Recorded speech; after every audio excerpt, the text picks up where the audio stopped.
Great. Okay. Thanks for that, Chris. So yeah, my name is Tanveer. I'm a sales engineer at PTC, based in West London, and I cover essentially all of the ThingWorx platform. So that's the IoT platform. But of course, we have a lot of other capabilities, including CAD, PLM, so product lifecycle management, and ALM, application lifecycle management, and other areas. Okay.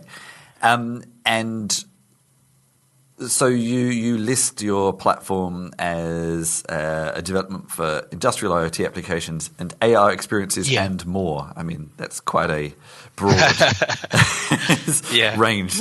So maybe give me some typical use cases that clients and customers might be making. Yeah, so I think first of all, you're right in your point that it is quite a broad range. So it's a platform essentially, and so it's a wide range of technology capabilities around industrial innovation, IoT. Talking specifically about ThingWorx now, and that covers connectivity of IoT assets, industrial assets, building applications, creating AR and VR experiences, using analytics to derive insights into your data. So it covers quite a broad area, and use cases range a lot. So from simple connectivity use cases, so getting visibility into your assets, essentially, being able to see an overview of what is the status of your asset, what is the data coming off of those devices, aggregating data into those views, allowing users to interact with the equipment. Then you have use cases around analytics, so gaining some insight into that equipment. Might be things like predictive maintenance or condition-based monitoring. It might be other things. Around gaining an insight into the behavior of your equipment, and then, predicting quality outcomes, for example.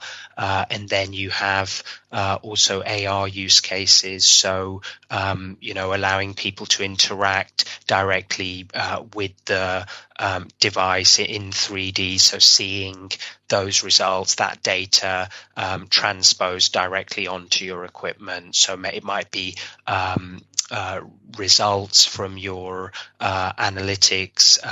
You'd be able to see them straight on your devices, and that opens up a lot of other use cases. So things like a classic example is in servicing some equipment. You're able to actually see data from those assets directly projected onto the assets. You're able to see repair procedures animated directly onto the asset, but also things like training. So you might, if you're learning how to use some industrial equipment, you might find it safer and cheaper just to learn on a virtual representation first, or things like sales and marketing. So being able to show your product to a customer without need, if it's a bulky item or difficult to transport or difficult to show in all the different variations, that's another potential use case. So yeah, it is a broad range, really. So what might this look like, especially in kind of the area that interested me the most to begin with was the AR capacity.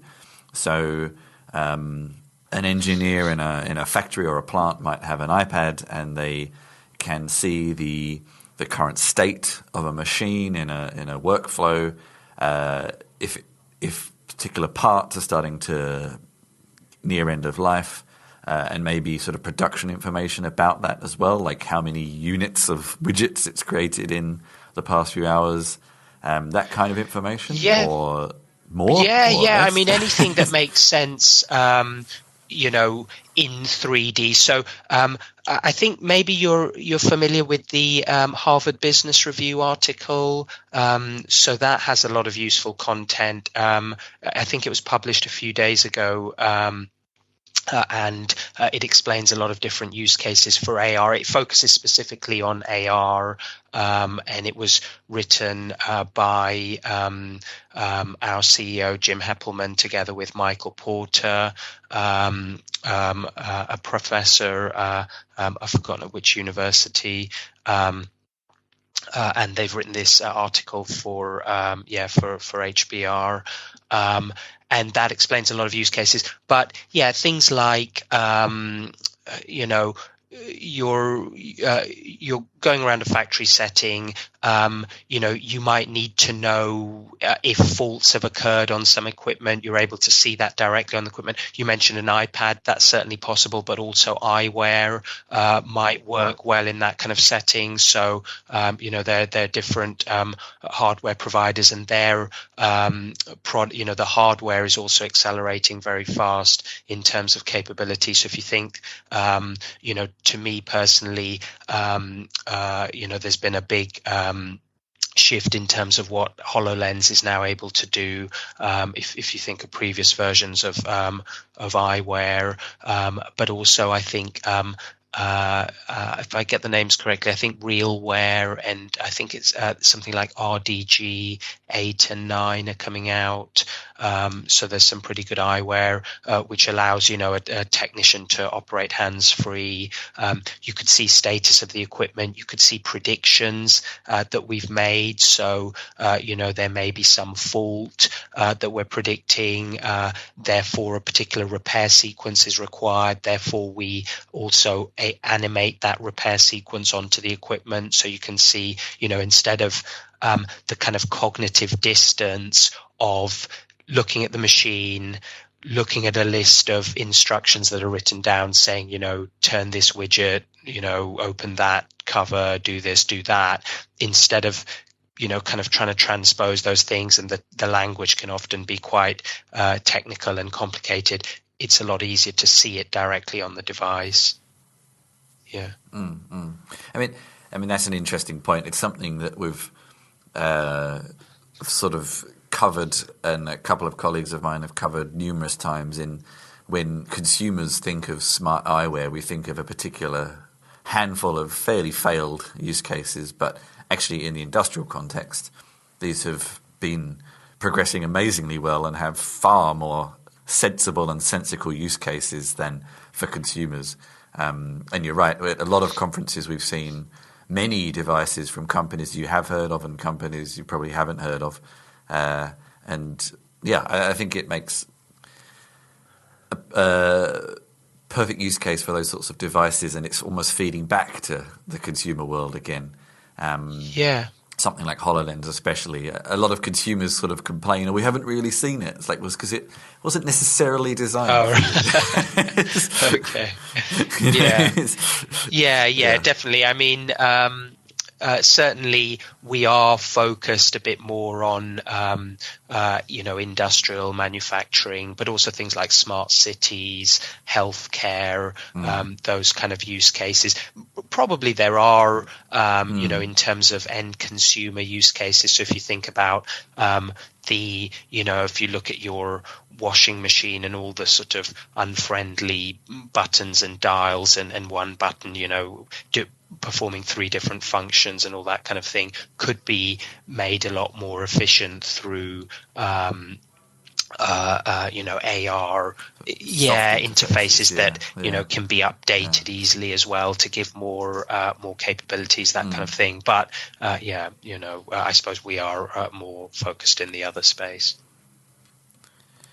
So now you also bring up some other interesting points there. So you've mentioned already that there's a lot of companies building products in this space. Some, from bigger consumer companies like Microsoft and Apple, and sort of Android-based devices that are more familiar to people and to developers especially.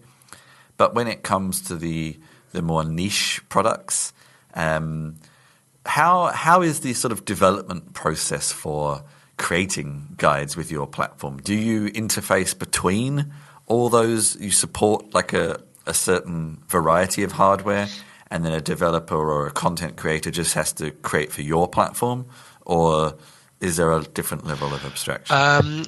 So the way it works is that, first of all, we have what's called a thing model, which is the kind of core of all ThingWorx applications. So it's essentially an abstraction, a model of your devices, of their capabilities, and that model will actually also contain, once it's operationalized, the data of those devices, the statuses, and so forth.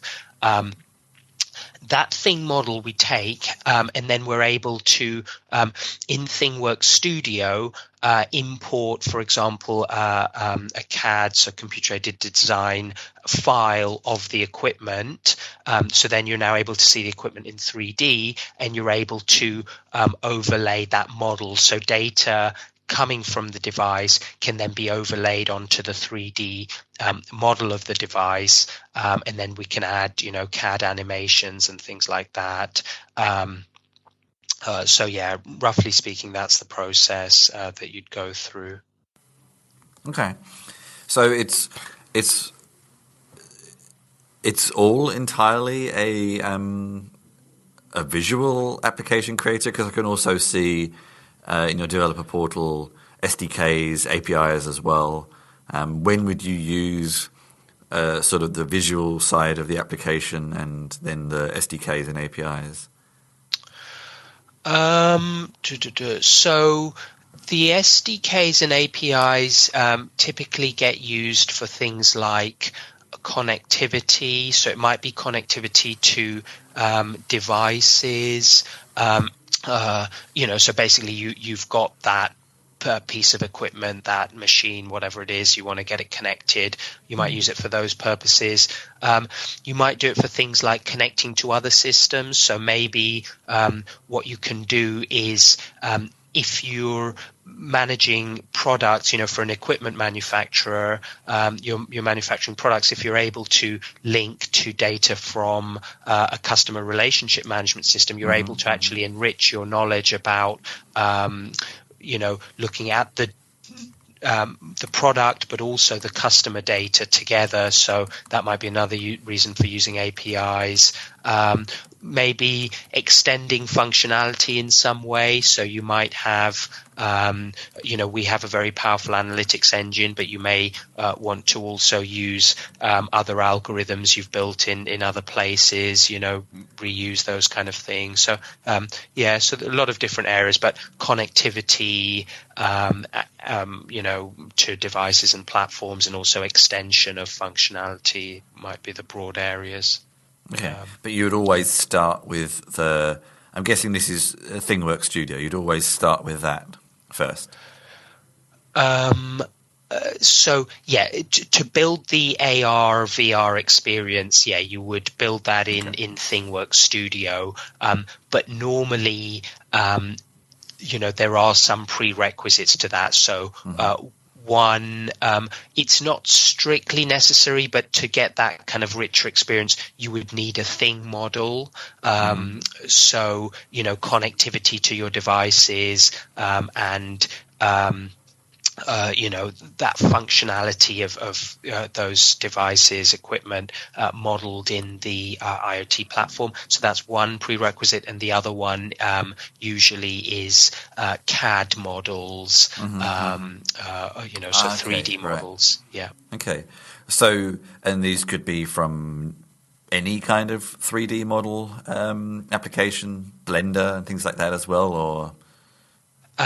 So we do allow import from a variety of different CAD file formats. I think over 12 file formats are supported, and I think it's documented on our product documentation which formats are available. And the other thing is that not only CAD file formats, so 3D models and their component assemblies can be imported, but also animations. built in a CAD modeling tool can also be imported. Okay.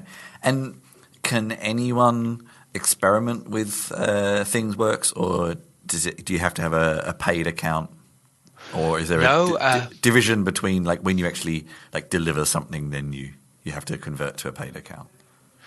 Yeah, exactly. So there's a kind of freemium model, which means that anybody is. You just need an email address, basically, to register. So anybody can register for a developer account at thingworx.com, and then you can use trial versions of the software. Get started connecting devices, building augmented reality experiences. I think you can also use the analytics engine, and these are time-limited accesses that you get. And there's a lot of materials, so tutorials, video guides, things like that, in the developer portal.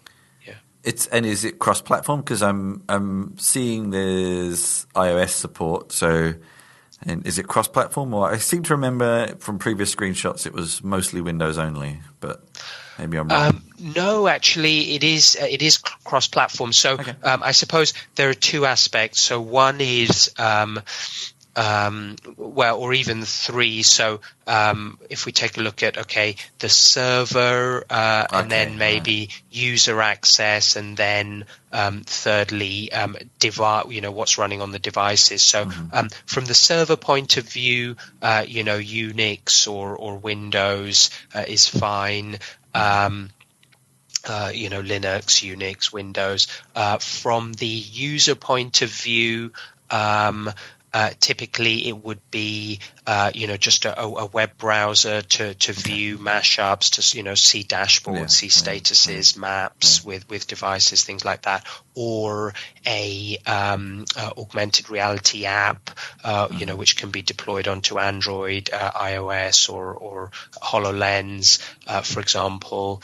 And then in terms of the devices, we can connect to devices in a number of different methods. So we have SDKs or pre-built agent for Java, and then also SDKs for iOS, Android, .NET, and C. And then we also have industrial connectivity, which will connect using industrial protocols, so proprietary protocols, and also things like Modbus, OPC, and BACnet. Yeah. And one sort of last question before we kind of enter wrap-up questions. If you know, and I get the impression it's going to be both, but who tends to be the main creators using Thingworx products? Is it developers for the hardware companies, or developers for the industrial companies, or agencies that sit between them, or a little bit of all of those? A bit of all of those. We have different use cases, but broadly speaking, you have things like smart connected products where intelligence and capabilities is being added to the actual products themselves. So that's the viewpoint from the equipment manufacturer. And then the other side is smart operations, so people who are using equipment, who may be running a factory or some environment, a work site, whatever it is, and they're wanting to put intelligence into their operations. So those are two kind of broadly different areas. And then within those areas, in terms of who actually builds content, that's quite open. So we have end customers doing it, we have partners, and also PTC can do it. Okay. And just sort of to wrap up then, it looks like you're quite busy over the next month. You actually have a European forum on Monday or Tuesday. May or may not. Yeah, on This Tuesday, I article think. Yeah. may or may not be out before that happens, but you never know. So, Okay. in Stuttgart, and also Smart City Expo World Congress on the same day. Not 100% sure where that is. And then also AWS reInvent later in the month. So there's quite a lot going on for you and in this space as well, actually. And we know from our experience attending events, this is a very busy space right now. So I guess apart from those couple of events, what would be any particular announcements from the past, the recent past, that you want to make sure people know about or are coming up soon? New features, new functionality, new news that you want to make sure people know. So possibly Jackie might want to add something here, but from my point of view, I think one very interesting thing is definitely to take a look at the HBR, so Harvard Business Review article about augmented reality, and even the previous articles. So there were two previous articles about I think how this technology is transforming companies and competition. So yeah, I think that is definitely worth taking a look at. I'm not sure, Jackie, if you'd like to add anything there. I mean, the latest thing that we have is obviously the HBR article that went out last Thursday. I've just resent it to you, Chris, so you can you register, and then you can actually get into the article and have a read through. There's that. Then there's also sorry, Jackie, and just on that point, the HBR article has it comes with a companion app, so you can see built on PTC technology. You can see augmented reality in action as well. Cool. Okay. Cool. Yeah. Cool. One of the interesting aspects, especially in the technical writers community, there's a lot of people working in software. But one of the more interesting talks I ever saw at one of our events was from someone who documented Google data centers. And it's actually, if you get something slightly wrong with software, it's usually reasonably easy to undo and change things. But you plug the wrong cables into the wrong places, it's actually something that's incredibly important to make sure that the documentation is very, very accurate.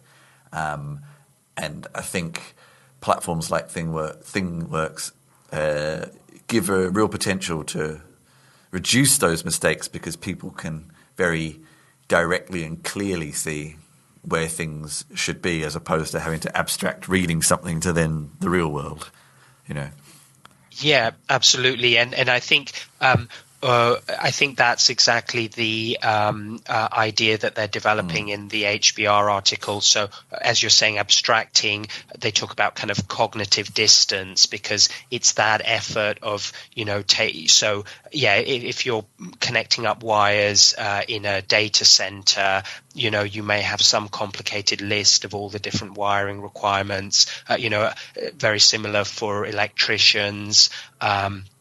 You've got these complicated instructions, and then you're trying to map that onto the real world. Whereas if the software can do that for you, it can make the operators a lot more efficient. Yeah. It actually, I'd like to. I have tried a couple of demos of these at various conferences, but it would be something I'm very interested in trying in reality. But I guess the problem you have is so many of your customers are probably fairly secretive about what they do with things, that actually getting your hands on real demos is probably fairly difficult. But maybe one day. Yeah, well, I mean, we have a lot of demos that we can show you, and definitely take a look at that HBR app. That sounds like a really interesting kind of way of demonstrating what you do as well. Yeah. And the app is basically in two sections, and one of those sections is actually showing a real customer product that was actually, designed using PTC software, and, has smart connectivity and so forth. Cool. Awesome. All right. Well, thank you very much for your time. It's an interesting space right now, and it's good to actually hear from some of the people creating or enabling others to create these applications as well. It's a topic I actually have been writing quite a lot about in the sort of more developer-focused press, this sort of industrial Internet of Things, and actually that's where the really interesting stuff is happening. So it's interesting to speak to people actually creating tools to enable developers and sort of content creators to work in those spaces. So yeah, thanks very much for your time.